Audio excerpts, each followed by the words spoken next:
Nah, kalau menurut Sunni, imam tidak maksum, hanya nabi-nabi yang maksum, tidak punya dosa. Kalau menurut Syiah, semua imam maksum. Kemudian menurut Ahlus Sunnah, para khalifah selain Ali memimpin secara sah. Abu Bakar Siddiq, Umar, bahkan orang Ahlus Sunnah menganggap Abu Bakar paling utama, sahabat yang paling utama setelah Rasulullah. Tapi menurut Syiah, para khalifah selain Ali adalah perampas jabatan Ali, karena yang berhak Ali. Kan keyakinannya begitu. Yang ditunjuk sama Allah dan Rasul Ali bin Abi Thalib. Kalau ada yang lain kan mesti merampas, ya kan? Kemudian Ahlus Sunnah, para sahabat adalah orang-orang diridhoi oleh Allah Subhanahu wa taala. Kecuali yang jelas, bukan dari semua orang yang hidup di zaman Nabi. Ada juga orang-orang munafik disebut di dalam kitab-kitab sirah, ya. Tapi kalau yang sahabat, mereka orang kita sebut radhiyallahu anhu, mereka diridhoi oleh Allah Subhanahu wa taala, ya. Allah dan Rasulnya. Tapi menurut Syiah, sahabat Nabi ada yang diridhoi, ada yang munafik, ada yang berdosa besar, ya.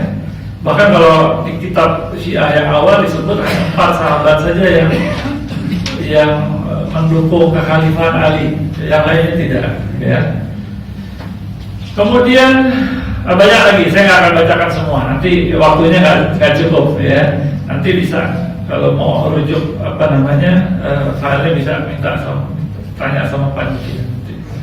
Nah, sekarang saya mau bahas lebih jauh tentang Isna Asy'ariyah dan beberapa isu perbedaan mendasar di antara Sunni dengan Syiah, khususnya Isna Asy'ariyah. Isna Asy'ariyah ini bukan Asy'ari Ahlus Sunnah gitu. Abu Hasan Asy'ari bukan, ya. Nah, Isna Asy'ariyah maksudnya imam 12. Mereka percaya ada 12 imam. Nah, mereka percaya ada 12 imam yang maksum dari kalangan Ahlul Bait. Dimulai dari Ali bin Abi Thalib, ya. Yang terakhir namanya Muhammad Al-Mahdi. Muhammad Al-Mahdi ini nggak ada yang pernah ketemu. Sejak dia lahir nggak pernah ada yang pernah ketemu dengan dia. Jadi sejak dia lahir sudah gaib. Katanya menurut mereka. Yang awalnya gaib syugra, gaib kecil, bersembunyi di satu gua di kota Samara di Irak. Tapi dia ada wakilnya. Wakil yang pertama meninggal. Jadi siapa-siapa aja orang Syiah mau nanya, mau konsultasi lewat wakilnya. Wakilnya yang nanyain, tadi kasih jawabannya. Wakil yang pertama meninggal, ada penggantinya yang kedua. Wakil yang kedua meninggal, ada pengganti yang ketiga, sampai yang keempat. Wakil yang keempat menjelang meninggal, ada surat katanya dari imamnya mengatakan bahwa setelah ini nggak ada wakil lagi. Imamnya Imam Al-Mahdi ini akan gaib kubro, ya. Jadi nggak ada yang bisa ketemu sama dia. Mungkin sekali-sekali ada yang bisa ketemu 1-2 orang, ya, kalau dia aja mau, ya. Dan terus gaib kubro sampai sekarang, dan katanya akan muncul di akhir zaman sebagai Imam Mahdi. Ini menurut keyakinan kalangan Syiah. Pada awal abad 16, kalangan Syiah Isna Asy'ariyah ini berhasil meraih kekuasaan di Iran melalui dinasti Safawi. Ya, saya nggak akan cerita detail bagaimana dinasti Safawi. Akhirnya sejak saat itu, tadinya mayoritas orang Persia itu Ahlus Sunnah. Kalau sekarang kan Irak itu, terutama Iran itu kan Persia. Dulunya kan Persia. Jadi sekarang sudah mainkan Persia, Iran. Dulu asalnya orang-orang Persia itu kebanyakan Ahlus Sunnah, ya. Imam Ghazali, ya, siapa lagi? Banyak ulama-ulama besar, ya, yang disebut Ar-Razi zaman dulu. Terus ada lagi siapa? Al-Isfahani zaman dulu sebelum abad 16, banyak dari kalangan Ahlus Sunnah. Tapi sekarang kalau kita dengar ada nama Ar-Razi, Asy-Syirazi, rata-rata Syiah. Ya, karena sejak era inilah terjadi perubahan besar-besaran di Iran, masyarakatnya menjadi mayoritas penganut Syiah sampai hari ini, ya. Dan akhirnya sekarang ini semakin kuat setelah terjadinya revolusi Iran tahun 1979.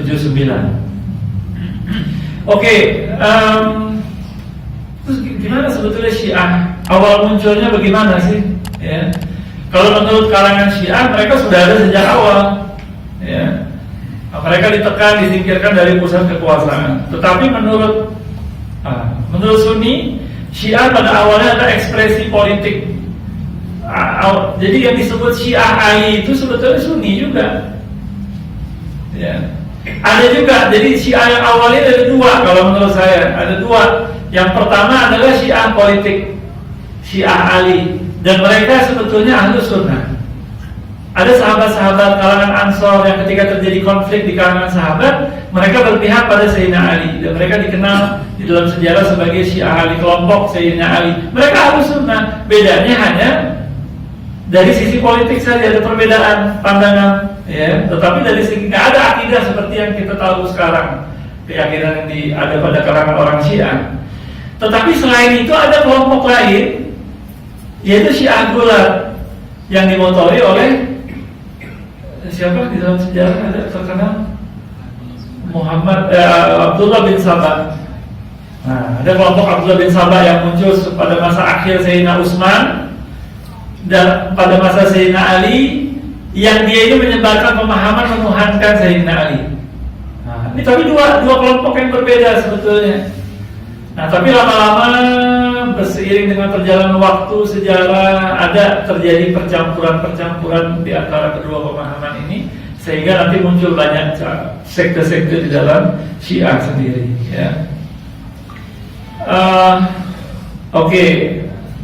Sekarang saya mau masuk langsung aja ke, kalau menurut kalangan Ahlus Sunnah, para imam yang disebut sama Syiah tadi sebetulnya bukan imam Syiah.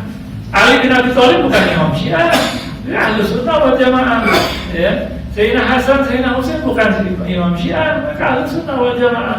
Termasuk Ali Zainal Abidin disebut dalam kitab-kitab Ahlus Sunnah. Baca Syiar A'lam An-Nubala ada disebutkan kisah-kisahnya.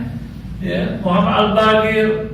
Ya, mereka termasuk perawi hadis, Imam Ja'far Shadiq, mereka termasuk ulama-ulama Ahlus Sunnah. Hanya pada masa yang belakangan, setelah masa-masa itu mulai terjadi pemahaman-pemahaman itu bercampur, dan terutama justru setelah era yang 12 imam ini, ya, banyak terjadi perubahan-perubahan di kalangan orang Syiah.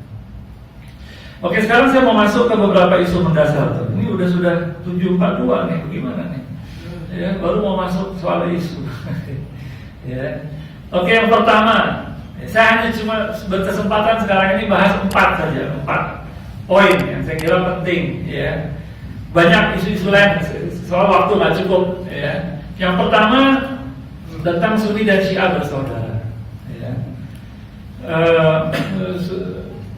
Ini pandangan yang biasanya banyak disebarluaskan oleh kalangan Syiah. Ya, Sunni dan Syiah itu bersaudara. Kayak digambar itu kan ayam Sunni, ayam Syiah, anaknya ayam Susi. Ya. Sunni Syiah. Jadi mereka biasa mengatakan Sunni Syiah itu bersaudara, dan perbedaan di antara Sunni Syiah tidak lebih dibandingkan perbedaan di antara mazhab yang 4. Ya. Saya termasuk yang saya nggak tahu di antara jamaah mungkin, sebab kita dengar banyak pandangan-pandangan terkait Syiah.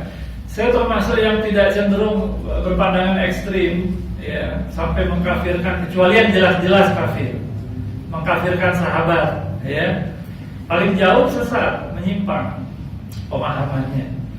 Dan juga saya tidak cenderung umat ini mudah diadu domba, jadi berantem perang, kita perang angkat senjata lawan Syiah gitu kan. Jangan terlalu mudah seperti itu. Jadi akhirnya kita gampang dikipas sama orang-orang non Muslim yang lain, sama orang Barat dan seterusnya, untuk kita berantem sendiri, ya. Tapi kalau mau dikatakan bersaudara juga nggak sesederhana itu, ya kan? Nah, ini kalangan Syiah biasanya mengatakan Sunni Syiah bersaudara. Beda antara Sunni Syiah hanya nggak lebih dibandingkan perbedaan di antara mazhab yang 4. Nah, ini yang saya coba jawab sekarang. Benar atau tidak? Ya, bahwa perbedaannya cuma seperti perbedaan mazhab. Dan kita perlu tanya adalah yang dimaksud perbedaan dalam hal fikih atau akidah.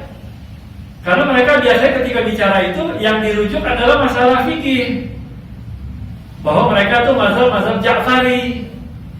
Ya, betul atau tidak memang seperti yang ditumbuhkan oleh Imam Ja'far Shadiq atau tidak kita nggak tahu. Tetapi biasanya perbedaan dalam masalah fikih itu nggak terlalu nggak terlalu besar, paling sholat pakai batu, buat kita aneh.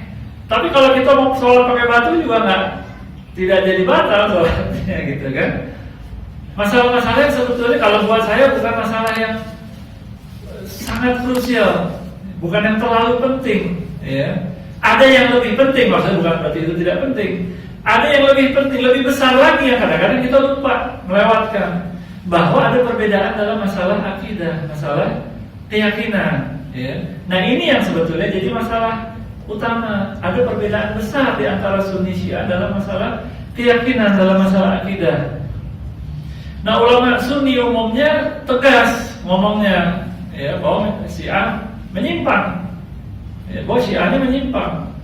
Bukan beda seperti beda mazhab. Ada mungkin sebagian ulama yang kurang mengkaji secara mendalam, dia jadi memudah-mudahkan bahwa bedanya sedikit saja. Tapi sebetulnya sebagian ulama yang mempelajari, mereka mengatakan bedanya besar. Syiahnya menyimpang. Tapi orang Syiah biasa mengkampanyekan Sunni Syiah bersaudara. Akhirnya karena perbedaan penyikapan keluar ini, seolah-olah kalangan Sunni ini tidak toleran. Orang Syiah mau bersaudara, mau merangkul, mereka mau bersaudara, kok nggak mau kita? Kenapa? Menurut saya justru yang Sunni lebih jujur daripada yang Syiah. Ya, karena kalau kita rujuk pada konsep mereka dan kita tanya betul nggak mereka menganggap kita saudara? Ini pertanyaannya.